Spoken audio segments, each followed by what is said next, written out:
NDA की बैठक में नरेंद्र मोदी को संसदीय दल का नेता चुना गया। नरेंद्र मोदी 9 जून यानी रविवार को प्रधानमंत्री के रूप में तीसरी बार शपथ लेंगे।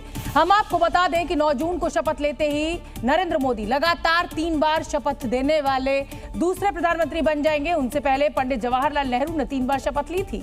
9 जून को ही आजाद भारत के दूसरे प्रधानमंत्री लाल बहादुर शास्त्री ने शपथ ली थी और भारतीय राजनीति में अपनी एक अमिट छाप छोड़ी। यही नहीं, 9 जून को ही आदिवासियों के महान क्रांतिकारी बिरसा मुंडा का शहादत दिवस है। पीएम मोदी बिरसा मुंडा की शहादत दिवस पर आदिवासी समुदाय को संदेश दे सकते हैं। साथ ही 9 जून को शपथ लेने के दौरान प्रधानमंत्री मोदी स्वतंत्रता आंदोलन में जनजातीय नायकों के बलिदान को याद करते हुए उनकी भूमिका का उल्लेख भी कर सकते हैं।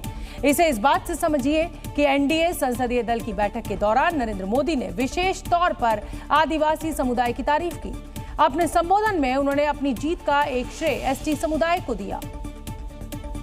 अगली खबर का रुख करेंगे।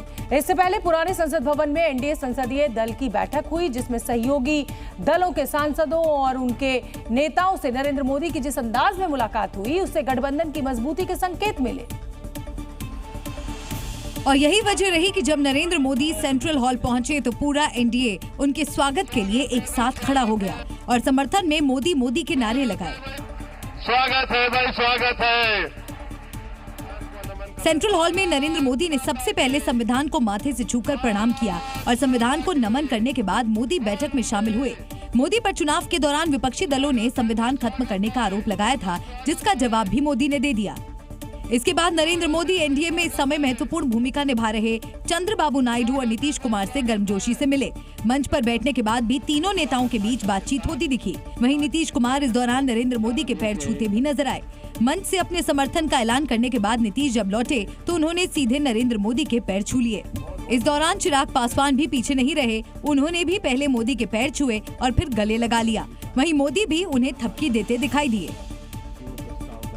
नरेंद्र मोदी को लगातार तीसरी बार एनडीए संसदीय दल का नेता चुन लिया गया। पुरानी संसद भवन के सेंट्रल हॉल में हुई एनडीए संसदीय दल की बैठक में राजनाथ सिंह ने एनडीए के नेता के तौर पर नरेंद्र मोदी के नाम का प्रस्ताव रखा, जिसका एक सुर में सभी ने समर्थन किया। पीएम मोदी जब सेंट्रल हॉल पहुंचे तो वहां बीजेपी और एनडीए में शामिल दलों के सभी नवनिर्वाचित सांसद मौजूद थे, जिन्होंने पीएम मोदी का जोरदार स्वागत किया। इसके बाद राजनाथ सिंह ने एनडीए के नेता के तौर पर नरेंद्र मोदी के नाम का प्रस्ताव रखा। भारतीय जनता पार्टी के संसदीय दल के नेता एवं एनडीए के संसदीय दल के नेता व लोकसभा के नेता के रूप में माननीय नरेंद्र मोदी जी के नाम का प्रस्ताव करता हूं। वहीं प्रस्ताव का समर्थन करते हुए अमित शाह ने इसे पूरे देश के मन की इच्छा बताया। यहां बैठे हुए एनडीए के घटक दलों की एक सर्वसम्मत इच्छा भी नहीं है। ये प्रस्ताव 140 करोड़ की देश की जनता के मन का प्रतिघोष। नरेंद्र मोदी के समर्थन में जोरदार नारे भी लगाए गए और इस दौरान मोदी भी हाथ जोड़कर सभी का अभिवादन करते दिखे। एनडीए संसदीय दल की बैठक में शामिल दलों के नेताओं ने नरेंद्र मोदी की जमकर तारीफ की। टीडीपी अध्यक्ष चंद्रबाबू नायडू ने दावा किया कि नरेंद्र मोदी के नेतृत्व में भारत विश्व गुरु बनेगा और दुनिया में भारत एक शक्तिशाली देश के तौर पर देखा जाएगा। चंद्रबाबू नायडू ने नरेंद्र मोदी को विकास पुरुष बताते हुए दावा किया कि उनके नेतृत्व में विकसित भारत का सपना भी पूरा होगा। विकसित Bharat vision 2047, we are very confident under his leadership India will become either one or two globally. It is going to happen. Chandrababu Naidu ने पिछले 10 सालों में भारत के विकास का श्रेय नरेंद्र मोदी को देते हुए कहा कि उनकी कड़ी मेहनत से दुनिया में देश का नाम बढ़ा। I am in the politics for the last 4 decades. I have seen so many leaders.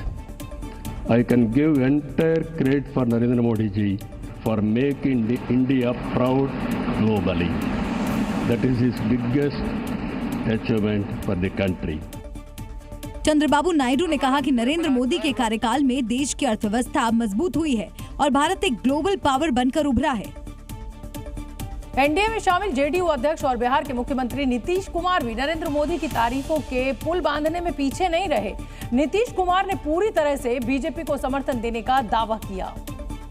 साथ ही इशारों में बिहार के विकास के लिए केंद्र से मदद की अपील भी कर डाली। नीतीश ने कहा, देश के साथ बिहार भी आगे बढ़ेगा और इसमें जेडीयू उनके साथ है। देश बहुत आगे बढ़ेगा।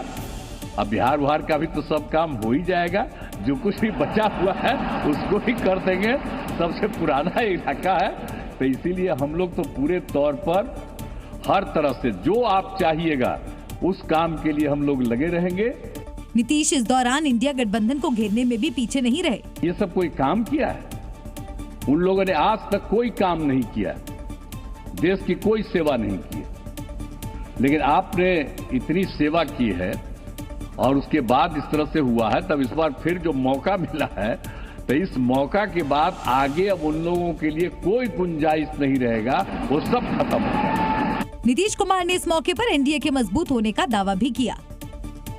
एनडीए की बैठक में नरेंद्र मोदी ने गठबंधन धर्म के साथ आगे बढ़ाने पर जोर दिया और उन्होंने साथ मिलकर 2047 के विकसित भारत का रोड मैप भी रखा। लोकसभा चुनाव में एनडीए को 293 सीटें हासिल हुई हैं, जिसमें 240 सीटों के साथ बीजेपी सबसे बड़ी पार्टी है। लिहाजा एनडीए दलों के साथ नरेंद्र मोदी सरकार चलाएंगे। संसदीय दल की बैठक में उन्होंने एनडीए की प्राथमिकताओं पर जोर दिया। ये एनडीए ये सत्ता प्राप्त करने का या सरकार चलाने का कुछ दलों का जमावड़ा नहीं है। ये राष्ट्र प्रथम की मूल भावना से नेशन फर्स्ट के प्रति कमिटेड वैसा ये समूह है। इस मौके पर उन्होंने एनडीए को देश के सपनों और आकांक्षाओं का गठबंधन बताया।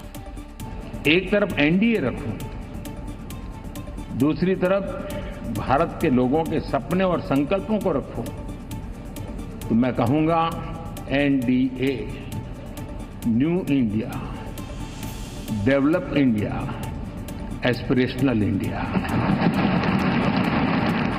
उधर प्रधानमंत्री मोदी के एनडीए संसदीय दल का तीसरी बार नेता चुने जाने पर सियासत भी तेज होती नजर आई। विपक्षी गठबंधन के नेताओं ने न सिर्फ मोदी बल्कि एनडीए पर जमकर निशाना साधा। कांग्रेस ने नरेंद्र मोदी पर निशाना साधते हुए गठबंधन पर ही सवाल खड़े कर दिए। ये 1/3 प्रधानमंत्री हैं। नरेंद्र, नायडू और नीतीश 1/3 प्रधानमंत्री हैं। ये जनादेश इनको नहीं मिला है, जनादेश इनके खिलाफ गया। वहीं नेशनल कॉन्फ्रेंस ने भी एनडीए के भविष्य पर सवाल खड़े किए। बनने दीजिए, जब बन जाएगी आप भी देखेंगे, मैं भी देखूंगा।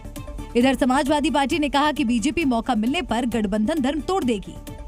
ये दोनों जानते हैं कि भारतीय जनता पार्टी अपने अस्तित्व के लिए इनके अस्तित्व को समाप्त कर देगी, इसीलिए उनके साथ कोई अलायंस नहीं टिक सकता। तो वहीं एनडीए संसदीय दल का नेता चुने जाने के बाद कार्यवाहक प्रधानमंत्री नरेंद्र मोदी ने संसदीय दल को संबोधित किया और एनडीए को सबसे सफल गठबंधन बताते हुए इंडिया गठबंधन पर तीखा हमला बोला। एनडीए संसदीय दल के संबोधन के दौरान कांग्रेस और इंडिया गठबंधन कार्यवाहक प्रधानमंत्री नरेंद्र मोदी के निशाने पर रहा। उन्होंने ईवीएम को लेकर विपक्षी गठबंधन को जमकर खरी खोटी सुनाई। लगातार ईवीएम को गाली देना, और मुझे तो लगता था कि शायद इस बार वो ईवीएम की अर्थी का जुलूस निकालेंगे, लेकिन 4 जून शाम आते आते उनको ताले लग गए, ईवीएम ने उनको चुप कर दिया। कार्यवाहक पीएम नरेंद्र मोदी के कांग्रेस और इंडिया गठबंधन पर हमले यही नहीं रुके। उन्होंने आईएनडीआईए गठबंधन पर चुनाव के दौरान माहौल खराब करने की साजिश और दुनिया भर में देश को बदनाम करने की कोशिश का आरोप लगाया। कितनी निराशा लेकर के ये लोग मैदान में आए थे कि उन्होंने पूरा हमला उसी इंस्टीट्यूट पे लगा दो ताकि चुनाव के कोई भी परिणाम आए हम दुनिया के सामने भारत को भी बदनाम कर लें। ये षड्यंत्र का हिस्सा था दोस्तों। नरेंद्र मोदी ने आईएनडीआईए गठबंधन को तकनीक विरोधी और एनडीए को आंकड़ों के लिहाज से सबसे सफल गठबंधन बताया। 18वीं लोकसभा के लिए संसद पहुंचने वाले नवनिर्वाचित सांसदों में 93% सांसद करोड़ों रुपए के मालिक हैं।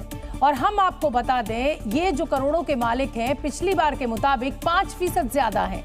एडीआर की रिपोर्ट के मुताबिक लोकसभा के नवनिर्वाचित 543 सांसदों में से 504 सांसद करोड़पति हैं।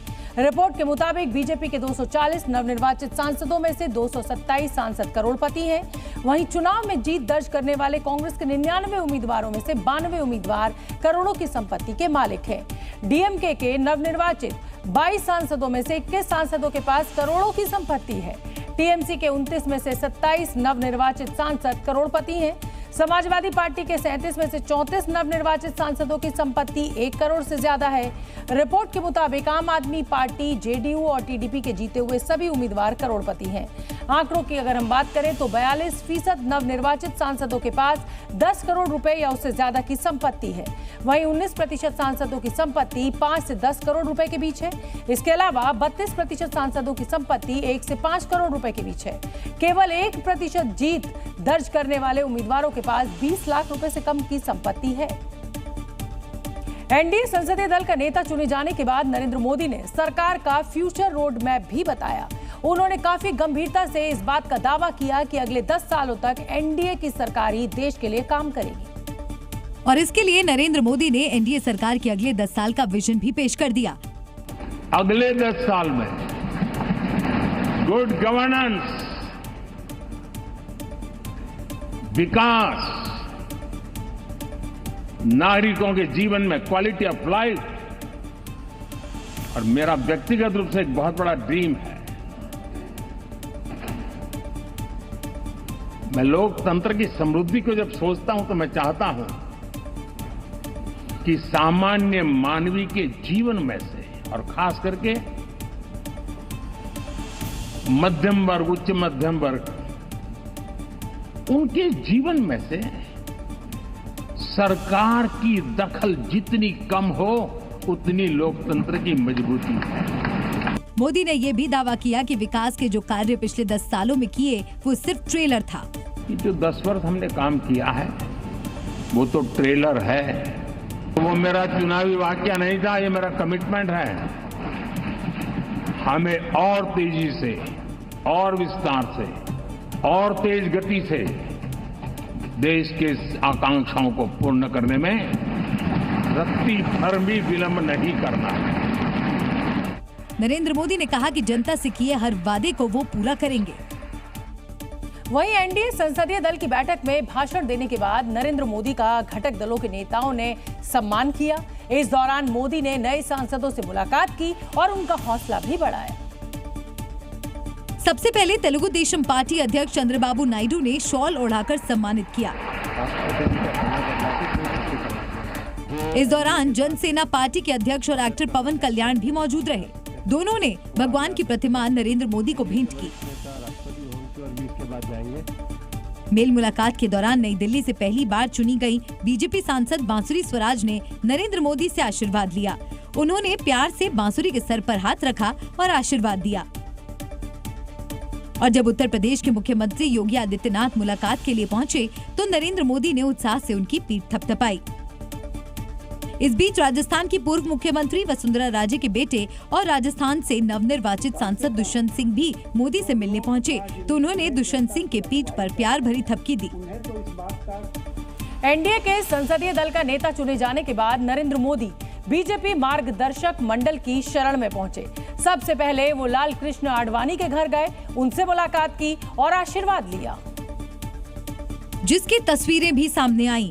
लाल कृष्ण आडवाणी के घर पहुंचे नरेंद्र मोदी ने उन्हें फूलों का गुलदस्ता भेंट किया। इस दौरान मोदी काफी देर तक आडवाणी के घर रुके और उनका कुशलक्षेम जाना।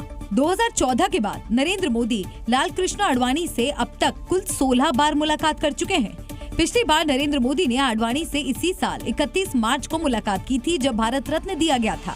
लाल कृष्ण आडवाणी से मुलाकात के बाद नरेंद्र मोदी मुरली मनोहर जोशी के घर पहुंचे और उनसे भी मुलाकात की। Zee News।